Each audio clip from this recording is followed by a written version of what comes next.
एक बार की बात है, राजस्थान के एक छोटे से गांव में सना नाम की एक 16 साल की लड़की अपने परिवार के साथ रहती थी। सना बेहद होशियार और जिज्ञासु स्वभाव की थी। गांव के पास एक पुराना वीरान हवेली था, जिसके बारे में लोग कहते थे कि वहां एक जिन रहता है। बच्चों को उस हवेली के पास जाने से मना किया जाता था, लेकिन सना की जिज्ञासा बढ़ती ही जा रही थी। एक दिन सना ने ठान लिया कि वो उस हवेली में जाकर देखेगी कि आखिर सच्चाई क्या है। शाम ढलते ही वह चुपके से अपने घर से निकल पड़ी और हवेली की ओर चल पड़ी।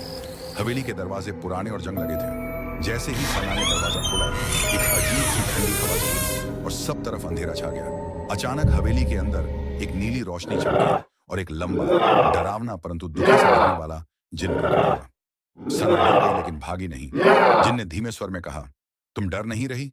सब तो डर के भाग जाते हैं। सना बोली, अगर तुम मुझे नुकसान पहुंचाना चाहते तो अभी तक कर चुके होते। क्या तुम सच में बुरे हो? जिन ने हैरानी से सना की तरफ देखा और फिर एक लंबी सांस ली। मैं बुरा नहीं हूं। मुझे इस हवेली में कैद हुए 100 साल हो गए हैं। एक तांत्रिक ने मुझे बंद कर दिया था। मैं बस आजाद होना चाहता हूं। सना ने कुछ पल सोचा, फिर बोली, अगर मैं तुम्हें आजाद कर दूं तो क्या तुम वादा करते हो कि किसी को नुकसान नहीं पहुंचाओगे? जिन ने अपनी 3 उंगलियां उठाकर वादा किया। सना ने अपनी किताबों में पढ़े कुछ संस्कृत के मंत्रों को याद कर एक माला बनाई और जिन के इर्द गिर्द घूमते हुए वह माला उसके पैरों पर डाली। कुछ ही क्षणों में एक तेज रोशनी फैली और जिन मुक्त हो गया।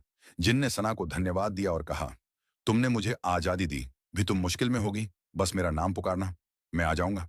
सना ने मुस्कुराकर सिर हिलाया। हवेली अब शांत थी और उस दिन के बाद वहां कभी कोई अजीब घटना नहीं घटी।